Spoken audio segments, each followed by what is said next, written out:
gathered friends, listen again to our legend of the Bionicle.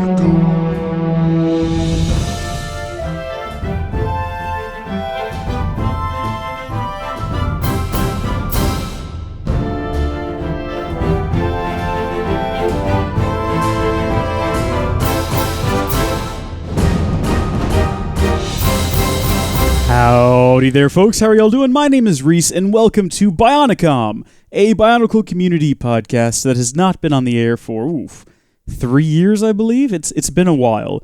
And I think that at our height, we had maybe 5 episodes and 5 listeners, one of whom was Bladebolt. Bladebolt, big shout out to you, and thank you for your continued support. Every so often, Bladebolt will pop into one of my other YouTube videos or live streams and say, hey, what about that BIONICOMM? Well, here it is, Bladebolt. And today, something popped up that I wanted to discuss. I don't know who broke this story. The first place I saw it, which is the same place I get all of my Bionicle news, if I'm being completely honest with you, was on the TTV channel, the Three Virtues podcast. That's where it originated. But let's be honest, they're basically the official Bionicle YouTube channel at this point. I'm going to link to their a video in the description, because this is where I first found out this news. To summarize it, though, basically, an alleged leaked Russian story Bible sort of thing has come out. It sounds so sketchy, but I'm looking at it right now. Some wonderful individual on the internet has taken the time to translate it to English, and it looks very legitimate. Whether or not it is, I couldn't say. But it's pretty much Bionicle G2, and it's a breakdown, almost like you would give to a vendor or to a retailer to explain, this is what Bionicle is, this is why you're going to want to invest in it and get it in your stores, in your storefront, this is why you're going to want to sell it, it's going to be a big deal, here's the story, and the big thing to come out of this, the only piece of information I believe that we haven't seen before, is essentially confirmation that Bionicle G1 and Bionicle G2 are connected, and they are connected through the Mask of Time. So many of you probably already assumed that that was the case. Personally, I assumed that that was in fact the case, because I had no reason to doubt that. We pretty much, from the very first sort of trailer cinematic that was released. Some of you remember at the New York Comic-Con, I believe it was, in 2014. They released that teaser cartoon, and in the sky, there was just the lower half, we know of it now as the lower half of the Mask of Time, up in the clouds, which was crazy. And for me, that was just a sort of, oh, okay, it is kind of linking back to G1. I could see that they were setting up a new story, but that existed in the sky there. I just knew it had to come back into play, and later it did, you know. I believe in The Art of Bionicle. I can't remember what the exact book is called, but I think that's what it's called. It discusses how the Mask of Time that we see in G2 is just the upper half, and the lower half is missing, and no one knows what happened to it. And of course, you have the Temple of Time, which links various places together. For me, it always just seemed definitive, like a certain fact that, yes, of course, G1 and G2 are linked. We don't know how. We don't know if it's ever going to come around. Tahu stands up in the, I think, first official episode of the cartoon series that they had running in early 2015, I think it was, where they were all narrated by the same guy and all voiced by the same guy. They were great. They were fun. They were a little bit goofy, but I certainly enjoyed them. He stands up and he goes, well, this is a little bit familiar, but I don't know why. And for me, that was just Lego saying, yeah, this is the same Tahu. He doesn't know how he got here. You don't know how he got here.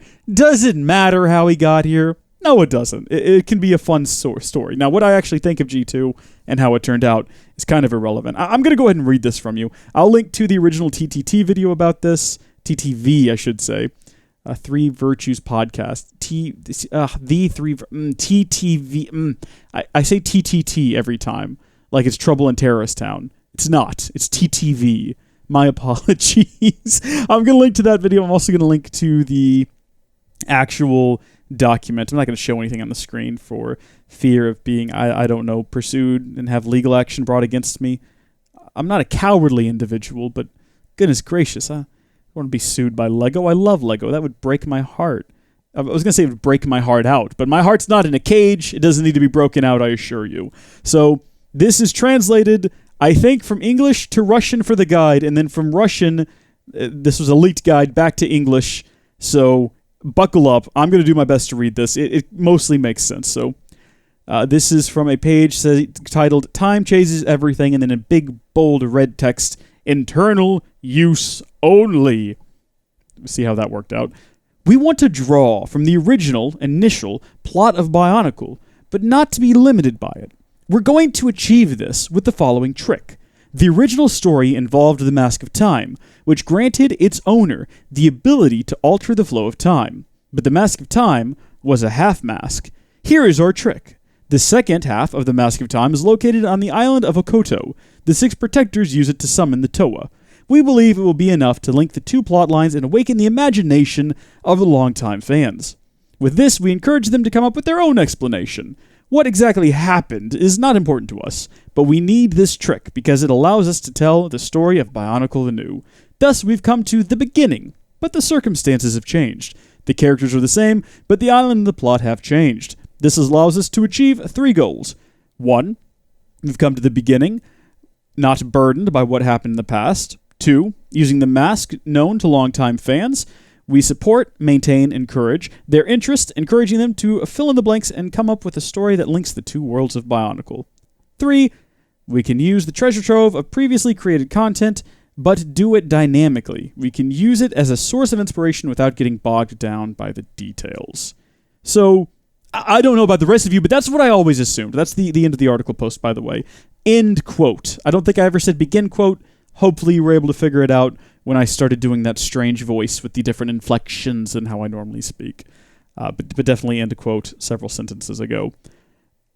What this is essentially saying is they wanted to draw on the original content, play around with the original content, but not be burdened by it. To me, this sounds just like a comic book reboot.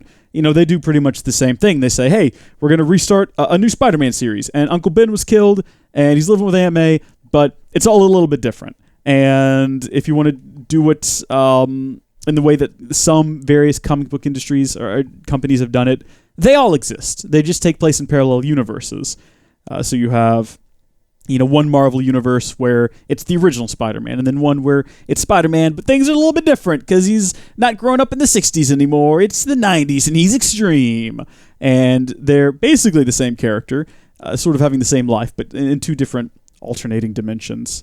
It looks like this is a little bit different in that it's not just an alternate dimension. It is a separate plane of existence, but it's the same Toa that they've brought over somehow.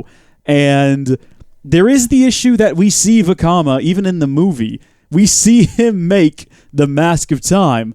It could be considered an issue. I don't take it as an issue, though. I hope that you folks are ready for me to do some no prizing here. We're going to make up some headcanon to make this all work. In the Bionicle film, Legends of Metro Nui, as well as the books and comics that came out around that time, Turaga Duma. I almost forgot his name there for a second. I don't know how I could forget the name of Turaga Duma. That's one of the greatest names ever. He's not a bad guy. How could he be? His name is literally Doom. So he wants Vakama to create the Mask of Time. He talks about the Mask of Time as though the Mask of Time is a thing that already exists. He's constantly pushing him to make the Mask of Time. Have you finished the Mask of Time? That's not his voice. How does he sound like? Have you finished the Mask? I can't do it. We're going to go with that first voice. Have you finished the Mask of Time yet, Vakama? How are you working on it? How's it going? You need better discs? We'll get you some better discs, my boy. We need that mask, though. Likan, rip in peace. Hey, we've got Vaki now. Aren't the Vaki great? Curl into this ball, Vakama. Come on, get in there, get in there. You didn't finish the mask? I'm accelerating my plans anyway. Whatever, it doesn't matter. Did you ever notice that in 2? Side tangent. Makuta really wants that Mask of Time up into the point where he decides, you know what, I don't care. We don't need it. We're just moving ahead. We're putting all of the Matoran in canisters. He doesn't know that Vakama made the Mask of Time until Vakama pulls it out, and he's, oh, great, you did it. I didn't. I sort of changed my plans, but I'll take that from you now. Creepy ghost hand! That creepy ghost hand thing was weird. Not sure how all that worked. I'm not sure how he became a giant swirling vortex. There's a lot of unanswered questions in this universe. We're not going to worry too much about it. We're going to stay focused on what is important. And what is important is Makuta acted like the Mask of Time already existed. And that enough should be... that's enough source right there for us to come up with a dozen different fan theories. You can pick the one you like, plug it into your brain, make it all work. That's what I do when things don't make sense. If things don't make sense, I create a no prize, I plug it in, I lean back, I applaud myself, and I move forward. I don't worry about plot holes. I fill them in myself. I've got a shovel. I've got a pile of manure. I'm going to fill it in there. Yes, it stinks a little bit, but from a distance, you can't see the holes, and that's what matters. It's like woodworking. As long as you can't see where the mistakes are, it's fine. Unless it's a joint. If you've made a mistake on the joint, the whole thing's going to crash from underneath you. We've gone off on a tangent, though, bringing it all back. Here are some ideas. The Mask of Time existed in the world of Bionicle, G1, and somehow it was broken, they misplaced it, maybe it got split in two, and only the bottom half was broken, and the first half got thrown across time and space. Doesn't matter. The top half is not what Makuta needs. Makuta needs the bottom half. He knows what it looked like, so he crawls into Turaga Vakama's body, which is not what happened. Obviously, they found, also not Vakama, Turaga Duma. He puts Duma inside of a pod and takes his mask. In the book, in the movie, Duma still has his mask on, because that's weird. You don't see the Bionicles' heads ever in this series for some reason. It's a bit of a strange choice, but okay. You never see their bare heads. You only ever see them with masks on. But in the books, which I'm taking as canon, Makuta takes that mask, puts on Duma's mask, takes those plans, goes to Vakama, says, "Hey, look, this used to exist. Make one like it. It's the Mask of Time. Do you need the whole thing?" "No, just the bottom half. The top half's not important.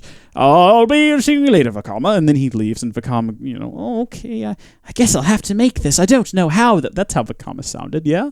So he has to find the discs and try to follow these plans, because Makuta knew of the mask existing before. It doesn't make sense. That was always a plot hole for me. They're pressuring Vakama into making this Mask of Time that's never existed before. How do they know it can exist and can be made if there's no other ones and no one's ever done it before? It must have existed, or there must have been legend of it. I'm fully capable of no prizing that. Oh, you know what? Maybe. And in fact, if we scroll down a bit on this exact document that I've got here before me, the very next section discusses a breakdown of the timeline, and it has, at the very beginning, it says the past, and it starts with great beings, creation of the island. That could be another connection. Do you want to continue no prizing? Do you want to continue making things up? Let's make some things up. The great beings, their first plan was not to build a giant robot to explore the galaxy, because that was a silly plan. No, their first plan was to build a Temple of Time and send some... Oh, you know what? The villagers on Akoto are Agori now. I've made that decision. They built this time portal, and they sent some of the villagers through, and they said, "What do you think about that, Agori?" And they couldn't come back. They were stuck. Oh! I fixed it! I fixed it all in my head. Okay, follow me on this one. We're on Bota Magma. The great beings have created this portal. They've sent some Agori through, and they're shouting into the portal, "How's it looking there?" And the Agori are like, "We can't come back!" And they go, "Oh, that's not good. Someone bring me one of those Makuta models." Because Makuta is a species, not a person. They throw a Makuta in there, because they've been developing these anyway. The robot idea is still going on the side. They're working on the first giant one. Some different great beings are brainstorming creatures to live in there. They've got a Makuta, fresh off the assembly line. They throw him in there, and they say, "Get us an Akimu as well." Maybe Akimu is also a Makuta. Why not? He's just named Akimu. Maybe he's the prototype Makuta. They throw him in there, and they say, "Okay, you two guys, figure out how to get the portal to work in reverse and bring those Agori back. We're going to go get busy with Matt Nui robot thing." And so they get there, and they're like, "Hey, we don't know how to fix this. Let's just build a Temple of Time. We'll abandon it. Let's go build a city. We'll make some masks. Maybe someday they'll send some heroes." Maybe even one of the great beings mentioned that, saying, "Hey, we've got some Toa up here we're going to send in there. No worries." And then they say, "Hey, the first robot blew up, but we built a second giant robot. We actually need to put those 6 Toa in there." And they kind of forget about the portal, because the world literally blows up and 2 chunks of it fly off and become a different planet. Matt Nui's off in the stars. Meanwhile, on Akoto... Oh, I never explained where the mask came from, did I? I don't know. At some point, they split a Mask of Time and threw it one half in there and showed the other half to Pterodax and said, "Look at that. Remember those plans?" Specifics don't matter. It's Bionicle. The specifics have never mattered. But then, fast forward to the end of G1, the Toa Nuva at this point have returned to what is, I guess, Boda Magma again. They brought the two moons back, so I guess it's Boda Magna reborn. I'm not sure about the canon answer to that. But they're wandering around, they're exploring, they find the Temple of Time. Somehow they activate it. The 6 of them fall in, and like comets from the stars, they rain down onto the island. They hit so hard. You know, like when you shake a hard drive and it gets scratched and some of the data's lost? They hit the ground so hard their data gets lost. Tahu stands up and goes, well, this place looks familiar, because of course it does. He was looking at it through the portal. Also, it looks a bit like Matanui. He jumped up out of the ocean inside of a Toa canister on Matanui and emerged on an island. Those memories are all still there. He just needs to get them recalibrated. He goes, okay, well, this looks familiar. They find the Ikimu, and Ikimu's like, hey, I don't know what happened to the other half of this mask. We've been here for thousands, if not millions of years. Life on Akoto's a little bit weird. I got hit with a thunder stick. I've been asleep for a while. My G2 lore is a little rusty, excuse me. But I can't remember things very clearly. Are Agori in any way... Are they slightly... They might be slightly... I want to say biometric, but that's not the term. They may be... Not bionicle. What is it? What is the... biological? That's not it either. Organic is what I'm trying to say. Something along those lines. They might have some actual... Do they reproduce is what I'm trying to get at. Because that would explain why none of the villagers on Akoto know that they are Agori or the history. Makuta thunderstruck Kimu, so he's just wandering around like, yeah, I don't know. This is the first half of the Mask of Time. I don't know what happened to the second half. I vaguely remember a great being chunking this half at me through a portal at some point. I don't know. And then at the end of G2, or maybe the beginning of G3, the Toa fix the portal, they all leave Akoto, and they go back to G1 world, and boom, I fixed it, everyone. There you go. That was very long and convoluted, but that is the perfect fix to Bionicle G1 and G2. I've tied up all the loose ends. So in summary, the great beings... They said, hey, look, we can build a giant robot or a portal. We built a portal. Anyone want to go through there? No? Send a couple of the Makuta models through there with... No. Send the Agori in there. Send in a couple of Makuta to help them. Shrek, we can't get him back. Send off the robot. Thousands of years pass. Toa come back. What's this portal? We've all fallen through. Guess we're going to fulfill our destinies. This all looks familiar. And they all come back the end. Or maybe... Takanuva also falls in there. Takanuva, based on 2006's storyline, has a tendency to, for some reason, not go with the Toa Nuva when they first leave, but then kind of trail after them a bit later, and he's jumped through various different dimensions before. He's no stranger to those sorts of shenanigans, so naturally, he finds the Temple of Time, and he says, why not? Let's hop through there. It should be better than the Dark Tuyet universe. Let's have fun. He falls through, and then the story ends with the arrival of the 7th Toa. But this time, it's not one of the Agori villagers who tries to get his friend to be the herald. It is just actually Takanuva. He falls out of the sky. He's changed colors again. He tends to do that. He's gone from, gold to kind of a dark platinum-y black color. Now... He has been turned into, I don't know, pick a color, rainbow. Rainbow Takanuva, Toa of rainbows.